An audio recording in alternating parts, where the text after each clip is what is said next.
श्री सुक्तम का अभ्यास करने से पहले ये संकल्प हम लें। ओम हिरण्यवर्णाम इति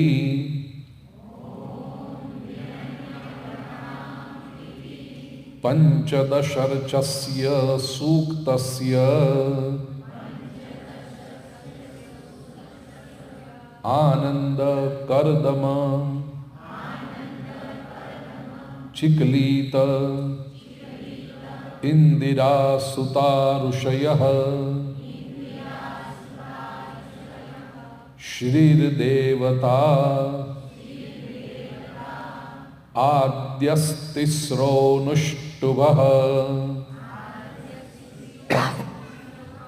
चतुर्थी बृहती पंचमी षष्ठ्यौ त्रिष्टुभौ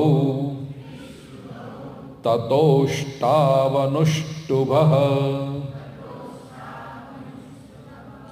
अन्त्या प्रस्तारपंक्तिः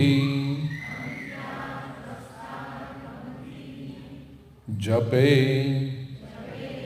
अभिषेके होमे अध्ययने विनियोगः। समझे हमने क्या कहा? क्योंकि कोई भी सुक्त का जब अध्ययन शुरू करें तो उसके पहले उसका वेद कौन सा है वो समझ लेना चाहिए, उसके ऋषि कौन से हैं वो समझना चाहिए, देवता कौन से हैं और उस छंद का, उस सुक्त का छंद कौन सा है। तो सबसे पहले कहा इसका वेद है ऋग्वेद। यजुर्वेद में भी पाया जाता है, अथर्ववेद में भी पाया जाता है, लेकिन फर्स्ट जिसका है वो ऋग्वेद के खिल कांड में 11वां सूक्त है। ये खिल कांड अपेंडाइसिस ऑफ ऋग्वेद। ऋषि आनंद, करदम और चिकलीत ये लक्ष्मी जी के पुत्र माने गए। लक्ष्मी के 3 पुत्र हैं। लक्ष्मी के पति का नाम तो आप जानते हैं विष्णु, लेकिन लक्ष्मी के पुत्रों का नाम आप नहीं जानते होंगे। श्री सुक्तम में ही आते हैं आनंद, करदम और चिकलीत। तीनों नाम जब आएंगे तब उसके बारे में चिंतन करेंगे हम। अब लक्ष्मी के पीछे तो बहुत दौड़े, अब लक्ष्मी को जरा समझ भी लीजिए है क्या ये लक्ष्मी। श्री सुक्तम से हमें यह पता चलेगा। तो 3 पुत्र उसके, आनंद, करदम और चिकलीत। ये श्री सुक्तम के ऋषि माने गए हैं। देवता, ये सुक्त की देवता कौन है? तो स्वयं श्री इसकी देवता है, लक्ष्मी। और अन्य अभिप्राय है सायणाचार्य जी और जैसे भाष्यकार हैं उन्होंने ये भी कहा कि श्री अग्निर्देवते, श्री भी है, लक्ष्मी तो है, और अग्नि देवता भी इसका देवता है श्री सुक्तम का। क्योंकि संपूर्ण श्री सुक्तम में बार बार जातवेद को संबोधन है। हरि ओम हिरण्यवर्णाम हरिणीम सुवर्णमृतस्रजाम छंदाम हिरण्मयीं लक्ष्मी चंद्राम हिरण्मयीं लक्ष्मी जातवेदो मावह। जातवेद यज्ञ शब्द भी समझेंगे हम, जातवेद क्या है। छंद कौन सा है? श्री सुक्तम के प्रथम 3 मंत्र अनुष्टुप छंद के, चौथा मंत्र बृहती छंद का, 5वां और 6ठा मंत्र त्रिष्टुप छंद है। 7 से 14 ये सारे मंत्र फिर से अनुष्टुप छंद के हैं। और अंत का जो 15वां मंत्र है वो प्रस्तार पंक्ति है।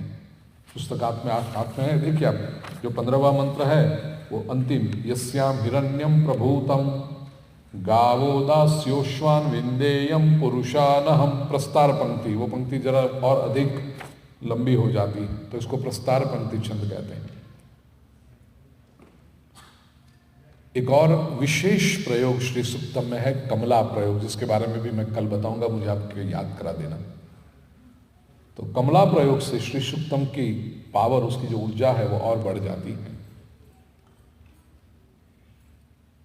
श्री सूक्तम पर सबसे प्रथम और सबसे अधिकारपूर्ण जो भाष्य कमेंट्री की है वो सायणाचार्य जी ने की है। उन्होंने प्रथम 16 मंत्र के ऊपर ही भाष्य किया है। तो ये 11 मंत्र जो हैं फलश्रुति के, ऐसा माना जाता है कि वो बाद में ऐड किए गए होंगे। और आपको ये भी याद करा दूं मैं, जैसे श्री सूक्तम के 16 मंत्र हैं, ऐसे वेद में इतना ही महत्वपूर्ण जो दूसरा है सूक्त, पुरुष सूक्त, उसमें भी 16 मंत्र हैं। ओम सहस्र शीर्षा पुरुषः सहस्राक्ष सहस्रपाद सभूमिन सर्वतो स्पृत्वा अत्यतिष्ठत् दशा। ये पुरुष सूक्त में भी 16 मंत्र। और पुरुष सूक्त अधिकतर यूं तो है हिरण्यगर्भ, परमात्मा जो जगत की उत्पत्ति हुई इसके बारे में, लेकिन वो विष्णु के लिए और शिव के लिए भी माना गया।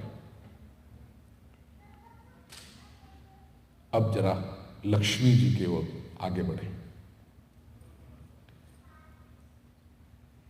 जगत में शक्ति तो चाहिए, शक्ति के बिना चलेगा नहीं। आद्य शक्ति जगदम्बा, उसके 3 स्वरूप हैं,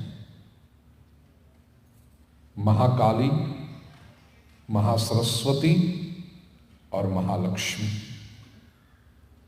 एनर्जी है ये। और 3 डिफरेंट रोल, जैसे परब्रह्म परमात्मा है, उसके हमने 3 स्वरूप बताए, Brahma Vishnu Mahesh. G generator, O operator, D destroyer. सर्जन करता है, संभालते हैं और विसर्जन करते हैं। ऐसे आद्य शक्ति पराम्बा जो है मां भगवती, उसके भी 3 स्वरूप है, महाकाली, महासरस्वती, महालक्ष्मी। महाकाली क्या है? महाकाली क्रिया शक्ति है, वर्क एनर्जी। महासरस्वती विद्या शक्ति है, ज्ञान शक्ति। काम करना हो लेकिन ज्ञान भी तो होना चाहिए, क्या काम करना है। और महालक्ष्मी जो है वो वित्त शक्ति है। वित्त अर्थ शक्ति। अर्थ का अर्थ से मतलब होता है resources. When you want to achieve something in life, say success in whichever field you want, आप काम करने को भी तैयार हैं, आपके पास उसकी नो हाउ भी है, लेकिन रिसोर्सेस भी तो होने चाहिए। समझ लीजिए आपको घर बांधना है, आप मेहनत करने को तैयार हैं, आपके पास घर कैसे बनाया जाए वो आर्किटेक्ट भी हो आप, you have a know how, you are ready to work, घर बन जाएगा? नहीं, रिसोर्सेस चाहिए, सीमेंट चाहिए, वुड चाहिए, पानी चाहिए, लोखंड चाहिए, सब कुछ चाहिए मटेरियल, तब जाके घर बनेगा। महालक्ष्मी है ये रिसोर्सेस की एनर्जी, और इसका अति महत्व हमारे शास्त्र का में